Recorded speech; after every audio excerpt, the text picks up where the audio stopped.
When a gay man is found dead at the bottom of a cliff, it's ruled a suicide. When 88 gay men are found dead at the bottom of cliffs, the police finally open an investigation. And then we take a whirlwind tour of India to look at some of their amazing haunted places. Amazing in air quotes, because these places are ridiculously bizarre. Today on Dead Rabbit Radio.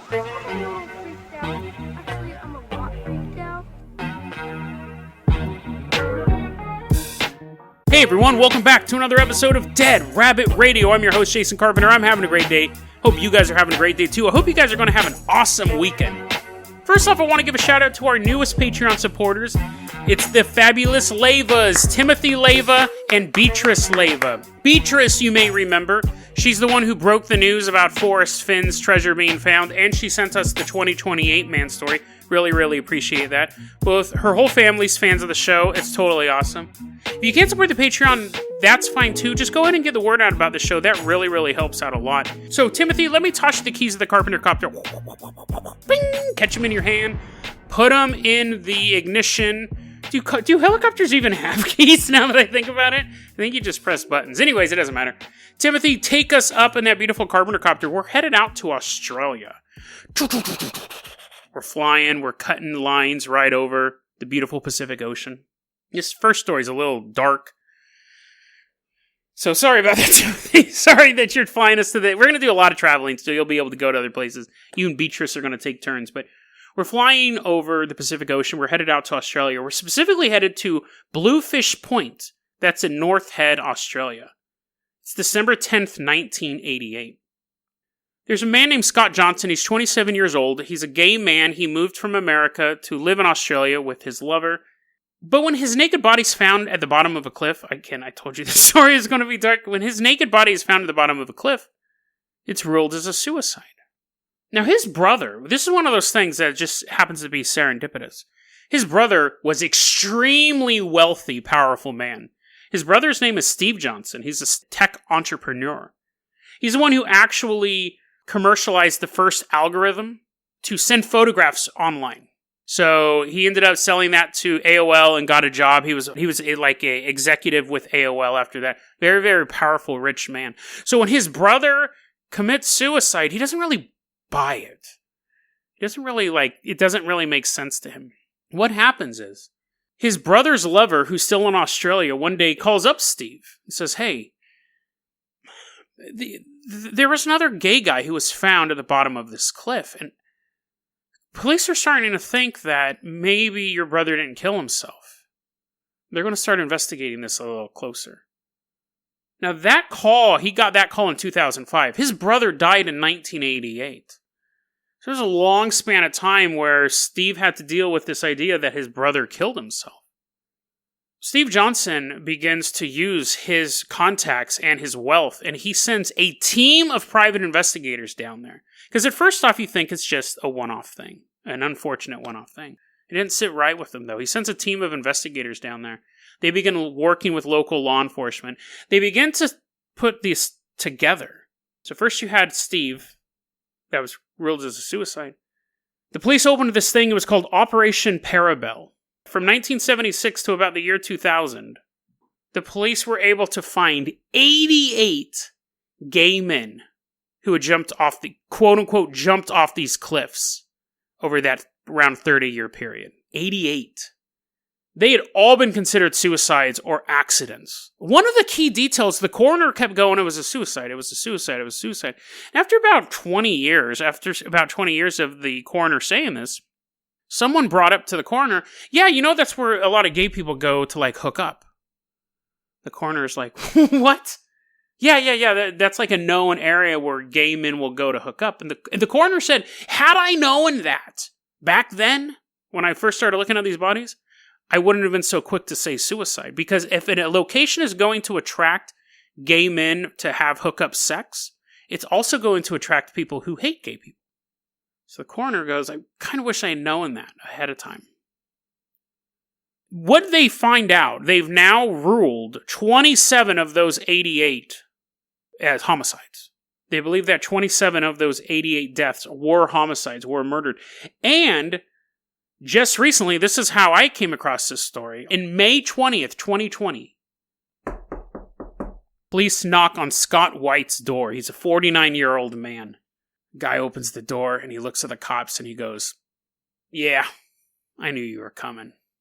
This guy, Scott White, was at that area with Scott Johnson. December 10th, 1988. Scott White was standing there with Scott Johnson, and something happened that prompted Scott White to punch Scott Johnson, and the man fell to his death off that cliff. He hasn't really admitted to saying why he did it. It's possible that he went there and was thinking about doing something and started to feel guilty. It's possible that he went there with the intent to murder him. We don't know. He hasn't admitted to any of that yet. But he was there. He did do it. The motive is the question. The New South Wales police did end up issuing this statement recently. It said, "The New South Wales police acknowledges, without qualification, both its and society's acceptance of gay bashings and shocking violence directed at gay men and the LGBT community between 1976 and the year 2000. It was just something that, a couple guys get rowdy, they beat up a gay dude, the police might investigate it. 88 people falling off cliffs from 1976 to 2000. That's when you start to look at a possible conspiracy, a possible cover-up. 1, 2, that could be a coincidence. 1's not even a coincidence, it's just a tragic thing. But 88, 27 of them have been considered murders. They don't think that the Scott White guy killed the other 26. They think it was other groups of people pushing them off the cliff. Horrifying story. And for the longest time, no one was even investigating it. Timothy, get us out of here with this Carpenter Copter. Disturbing story. I actually debated whether or not it would be a Good Friday story, because it's something I tend to have more, I like to have more uplifting stuff on Fridays, but I think it's an important story, and I think it does have the happiest ending we can have. We have justice being served, we have a man's name being cleared that he didn't commit suicide, and you have a brother realizing that the justice for his brother was found. So it's as good as an ending as we could hope for in this type of situation. Timothy, let's take us up in that Carpenter Copter, and while we are in midair, we're going to figure out some way to do this. We're going to move around. Okay, I'm going to hold the steering wheel. Beatrice, you are going to take Timothy's place. He has to sit in the back now. Fly us on out in this beautiful Carpenter Copter. We are headed out to India. We're flying. We are actually going to do a lot of stops this episode. First off, Beatrice, fly us over to Bhangarh Fort. We're flying over this giant fort. It was built in 1573, so we're actually going to a little bit around that time period. Hit that button right there. We're going back in time. We're now flying over this giant earthworks fort. Massive fortress. 10,000 people live inside of it. We're in the Alwar district in the Rajasthan state of India. And now we're going to land, we're going to walk around, we'll walk up to the front gate, "Hey, let us in!" And that's a magic word, that's the password to get in. That was the gate opening up, not a constipated old man. We walk into the gate. Now, it's old-timey, it's like in the 1500s, and everyone's like walking around doing their stuff. But in the middle of town is the most beautiful woman around. It's Ratnavati. Ratnavati, she's the princess of Bhangarh. So Ratnavati is walking around, and all the men are like wanting to marry her. Quote unquote marry her. We know that what they really want to do. But she has not taken a suitor yet. So all the men are like, "Oh, I can't wait to eyes shift from side to side to marry her." But she's super beautiful. Everyone wants her. Most importantly, though, in the background is this old man named Singhaya. And he's like, "Ha ha ha, she is the one I must possess." Imagine Gaston, but disgusting looking. Actually, imagine Gaston, but he's the beast, and he's also a super powerful wizard. And he's not the beast where he has a lovable heart. Did the beast actually have a lovable heart? Wasn't he like a vain jerk? And then he turned into a monster, and then someone stabbed him in the back, and he goes, "Oh, maybe I shouldn't be such a horrible person." Did he really change that much? Like, thinking about that story, he didn't really come around. He basically was just like, "Oh no, I'm about to become a monster." She fell in love with him. But I don't think they never showed him, like, being nice to the cup, right? He wasn't like, oh, I'm not going to make you dance for my own enjoyment. I'm not going to eat food out of you anymore, Mrs. Bull. Anyways, he's basically a monstrous man inside and out. And he's a super powerful wizard. But he wants Ratnavati so bad that he watches her go into this perfume store all the time. And he knows what her favorite perfume is. And he's like, he's basically disguised as a perfume bottle in the corner. A wizard-sized perfume bottle. He realizes, that's her favorite perfume. What if I added a love potion to it? And then stands right next to her. She'll love me forever. Here's a tip. I'm not an evildoer or anything like that, but don't announce your plans where your victim can hear it. Haha! If only this bank knew I was going to rob it at 2:45 p.m. Yes, I would like to withdraw $100, please. Yeah, you don't do that, right? Because he must have done it relatively in her earshot because she knows what the plan is. So he goes and he creates a love concoction. He puts it in a bottle. He makes it look like the bottle of the perfume she loves, and she walks up to it one day, and he's sitting there. Oh, yes, here she comes. Soon she'll be mine. And she picks up the perfume that has a love potion in it. And she knows if she sprays it on her, she'll fall in love with this horrible magician. She does it's quick thinking, right, on her part. I guess the quick thinking is just don't even engage with the bottle, because what if it accidentally had a crack in it or something like that? But anyways, she picks the bottle up, and she smashes it against the boulder. And the wizard's like, no, you figured out my plan. I'll just have to try another love spell. Wait, no. And he looks, and the boulder is moving towards him.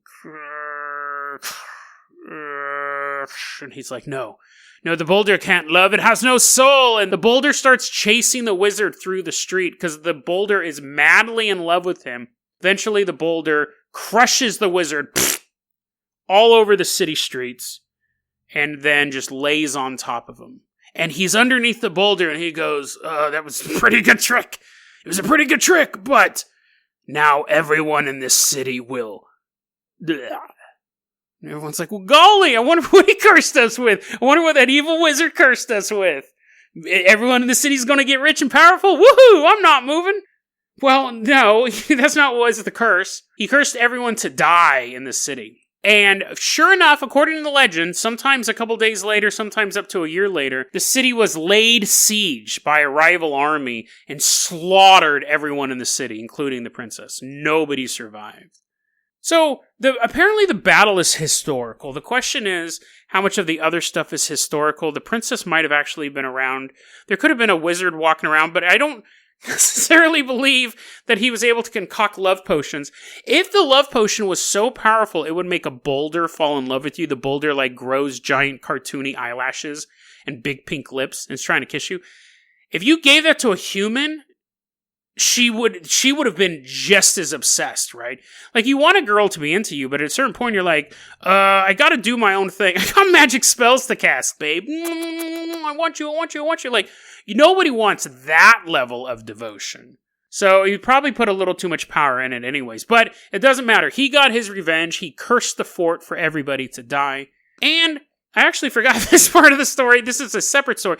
When they went to build the fort, there was an old wizard, a different wizard. Apparently there's just a bunch of wizards in this area. There was another wizard, and they came to build this fort, and the people go, hey, we know you're like a powerful wizard and all that stuff, but we're going to build a fort nearby. You know, just cuz. And the wizard goes, that's fine, I'll allow you to build a fort, but none of your buildings can be taller than my house. And for whatever reason, the fort people were nice enough to ask him permission. They obviously knew this guy was powerful enough that they should get his permission. But then they're like, whatever, we're just going to build it as big as we want. So they built it giant anyways. He said you can build it, just don't make it taller than my house, because he didn't want any shadows on his house. So he cursed it.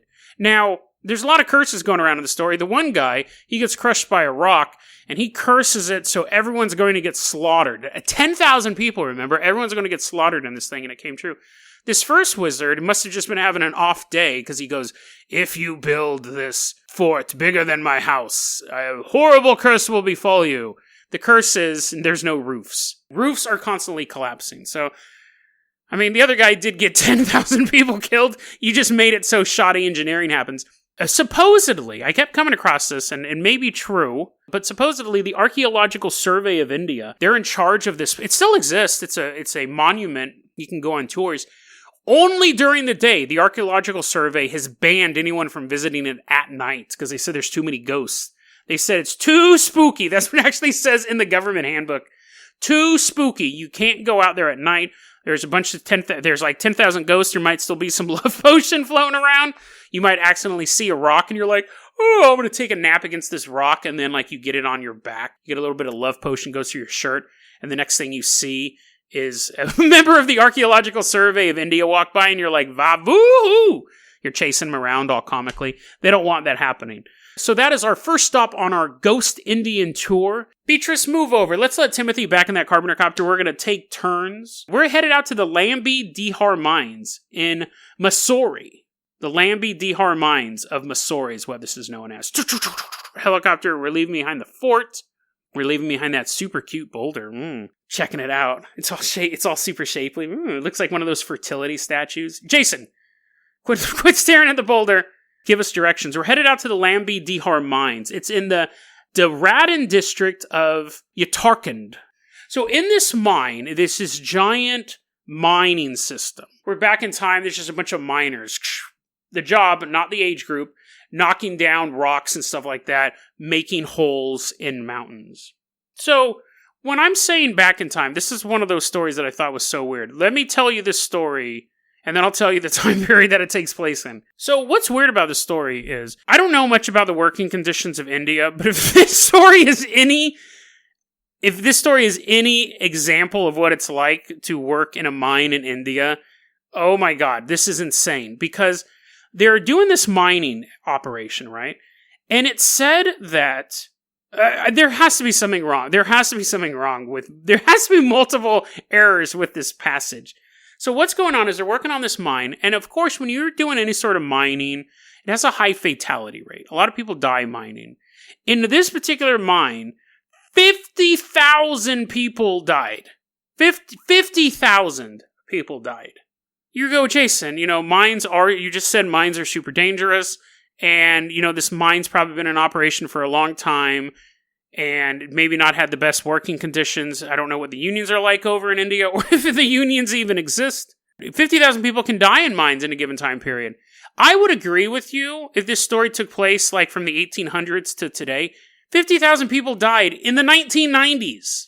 When we were listening to Ace of Base and watching TRL, 50,000 people died mining in this place. Saved by the Bell was still on the air, bro. 50,000 people died, and what is going on over there? And the way that they died, 50,000 people died, you figure, okay, maybe 100 fall down a shaft, 1,000, just get lost in there.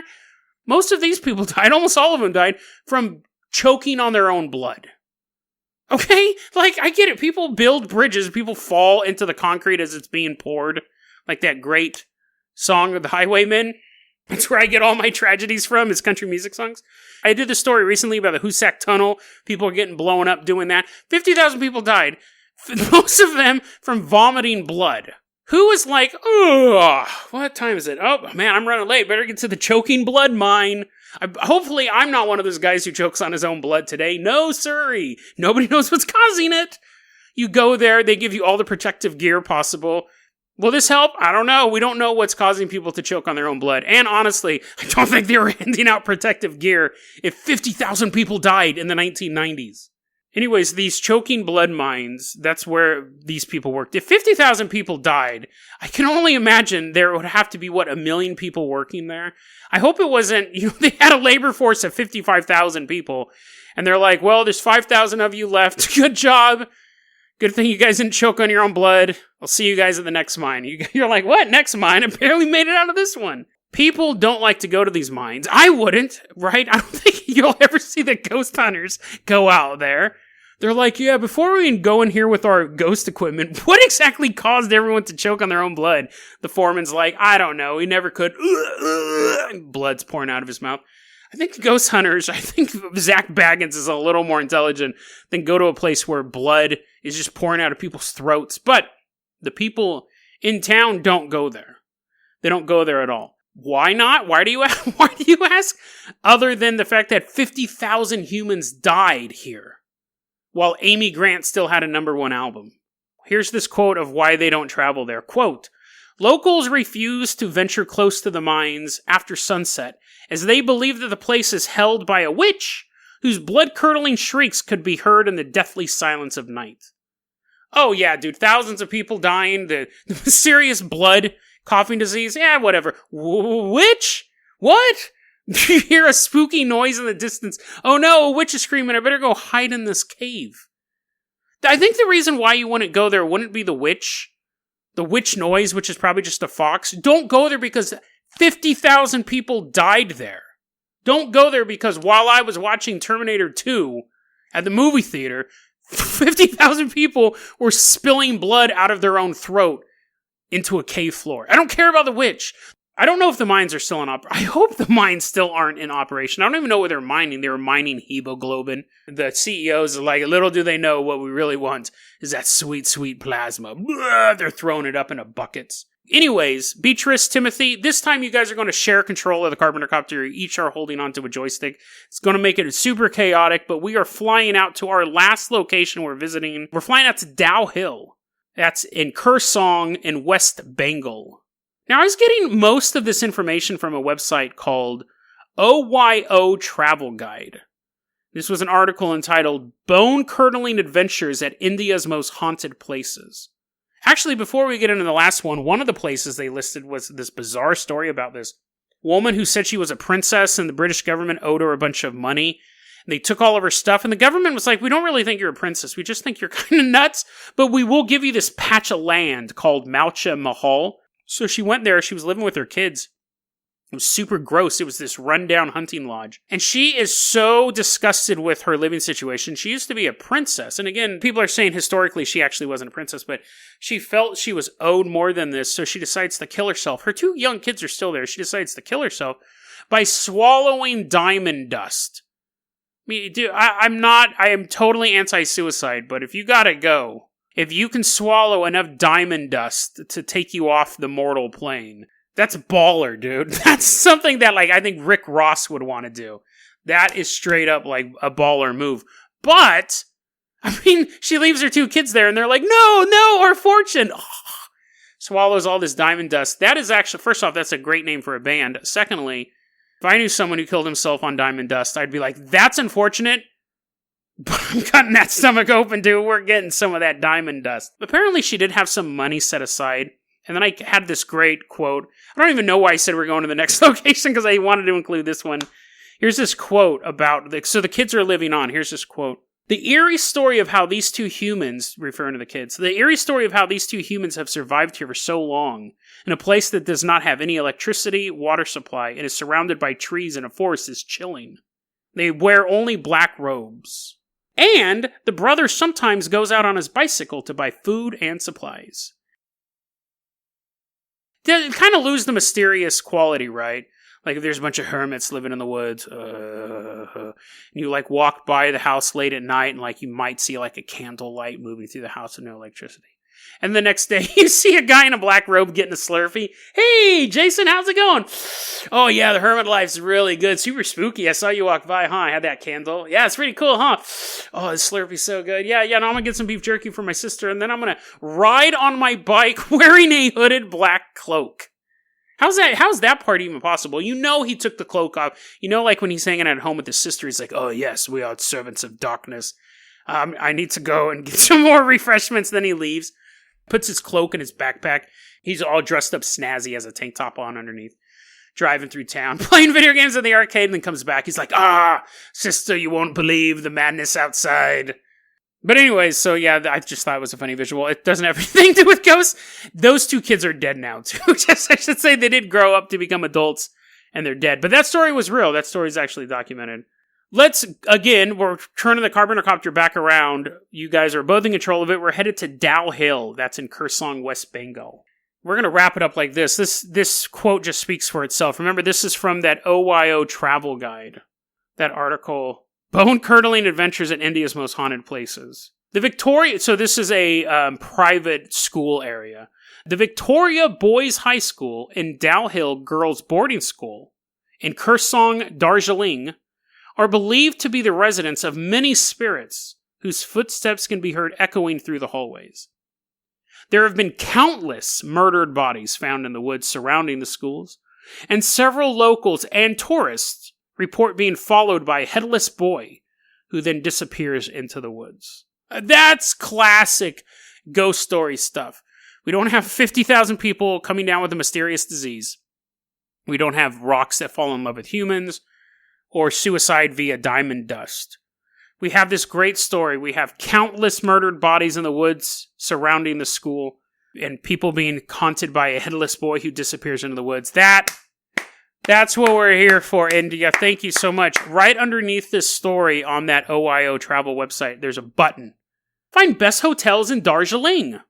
I don't want to go to a hotel there, bro. You basically made it so I never want to go to a hotel there. Who reads that? I mean, literally, there's a button right underneath that paragraph. Who's reading that and goes, honey, you know how we always talk about seeing a headless boy? I found the place. Countless bodies. Count me in. I can't wait to go. Oh, this is going to be so awesome. Like, what madman? First off, they should have a tag. So any hotel that gets a reservation from that particular button, they put that person in a room far away from everyone else. If anyone read that passage and then tries to book a hotel in that area, they need to be completely segregated from society. Absolutely terrifying. India is one of the oldest cultures on the planet. I was actually surprised there weren't many ghost stories.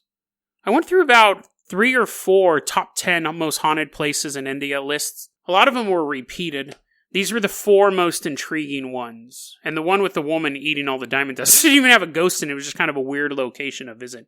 You can still see that hunting lodge. I was actually surprised that there weren't more ghost stories. A lot of the hauntings could be happening out in the wilderness. It may not be an issue where you have a haunted house in the middle of town that everyone knows about, but it could be the hunting lodge, or the clearing in the woods, or the rugged mountain path. Because in a culture that old, everything has been tinged with memories. Everything should be carrying some sort of resonance. What if one of the reasons why we don't get a ton of ghost stories out of India is because a lot of people don't survive them? I had that story a long time ago, and it's one of the ones that I think about from time to time. We're close to 500 episodes on this show, and it's a story that pops up in my head all the time. It was about the 2 friends who were watching The Conjuring 2, and one of them just died. One of them died in the movie theater. And then the friend was driving him to the hospital in an auto rickshaw, and they've never been seen since. The rickshaw's gone, the body's gone, the guy driving the rickshaw completely disappeared. And that's what, I mean, think about it. We're almost at 500 episodes, and all the stories I've told, there are a few stories that stick with me. That's one of them. That's one of them. I think that we may not have a huge variety of ghost stories in India. The country's so huge, the country's so old, that I think it would be much easier to go missing in that country, to be walking down that rugged path, be whistling as you're hiking through that forest, to walk into that house at the very, very edge of town and simply go missing. Your loved ones would look for you, of course, but would they ever find you? These are the ghost stories we hear of, is because these are the ghost stories that people come back from and are able to tell us. Oh, I was out there. I saw a witch, as they wipe blood away from their mouth. Where'd you get that cough at? Oh, no big deal. The one with park services and tour guides and all that stuff. But the true hauntings, the terrifying hauntings, are the ones you don't come back from. And if you don't survive the encounter to tell the story, it never will end up on a top 10 list. deadrabbitradio@gmail.com is going to be our email address. You can also hit us up at facebook.com/deadrabbitradio. Twitter is @deadrabbitradio. Dead Rabbit Radio is your daily paranormal, conspiracy, and true crime podcast. You don't have to listen to it every day, but I'm glad you listened to it today. Have a great one, guys. Have a great weekend, guys.